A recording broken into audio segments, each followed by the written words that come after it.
ҳукумати ноҳияи хобалин пас аз ҳодисаи саркафонӣ 8 тан аз зоирони мазори ҳазрати Султон Увайси Қаранӣ ки ба унвони рӯҳонии маъруфи замони ҳазрати Алӣ ёд мешавад, вуруд ба дохили мақбараи ин шахсияти мазҳабиро манъ кард.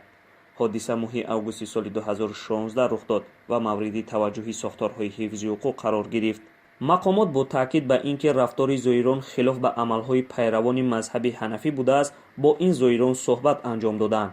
мояи нигаронии онҳо иҷрои суннат ва амалҳое будааст ки аз назари аввал гӯё дорои хусусияти хушунатомез аст ва хилоф ба муқаррароти мазҳаби ҳанафӣ будааст.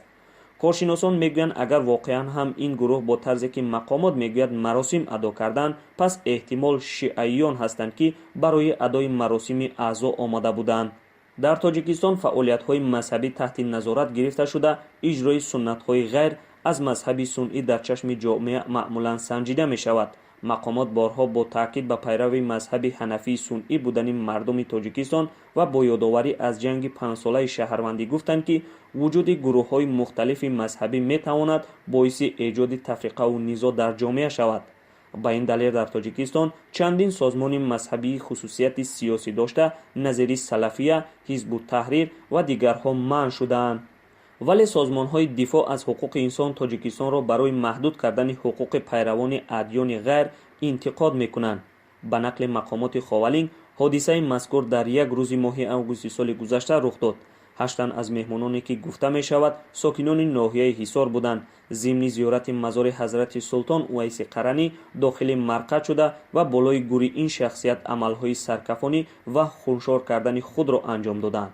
ахиран Нурулло Мирзозода, раиси ноҳияи Ховалин, дар нишасти хабарияш гуфт ки як гурӯҳ меҳмонон ба зиёрати мазори ҳазрати Султон Увайси Қаранӣ омада ва дар дохили марқади ҳазрати Султон зимни тоату ибодат сарҳояшонро дар дару тирезаҳо зада ҳамаро пур аз хун карданд. ба ин далел ба гуфтаи раиси ноҳияи Ховалин пас аз ин ҳодиса бо дастури ҳукумати маҳаллӣ дари мазори ҳазрати Султон қулф зада шуда ва зиёраткунандагон танҳо аз берун ҳаққи зиёратро хоҳанд дошт. ҷаноби Мирзозода гуфт: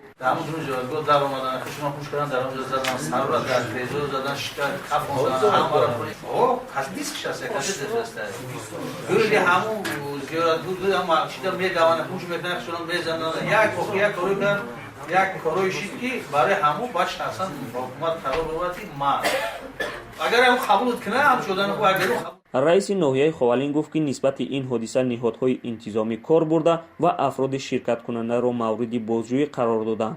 Қурбоналӣ Абдураҳмонов, раиси деҳаи мазори ҳазрати Султон Увайси Қаранӣ душанбеи 6 феврал дар суҳбат ба Радиои Озодӣ гуфт ки ин ҳодиса ба таърихи 3 августи соли 2016 рух дода буд. Қурбоналӣ Абдураҳмонов, раиси деҳаи мазори ҳазрати Султон Увайси Қаранӣ мегӯяд: وزارت امویه ما رو فهم کرد رفتیم در اونجا ما نمیدونستیم. بعد یک مامور نشون دادن مردم مقبره را اونجا یک ایتوید میکنن میبراین یک گوید میخونن این هو هو هو میخواد میگن میبراین دیگر همون خطی یگون تاش یگون دوره دیگه گشتن ما تا حاضر نظارت های. در همین حال یک مسئول ریاست کارهای داخلی منطقه کلاب روز 6 فوریه در صحبت با رادیو آزادی گفت که نهادهای انتظامی این حادثه را تحقیق کرده و آن افراد را پیدا کرده و نسبتشان کارهای فهماندهی گذراندند. مسئولان محلی میگویند که برای اولین بار شاهد اجرای چنین مراسم شدند. کارشناسان امور دین میگویند که سینه‌زنی یکی از رکن‌های عزاداری به هنگام اجرای مراسم عاشورا است که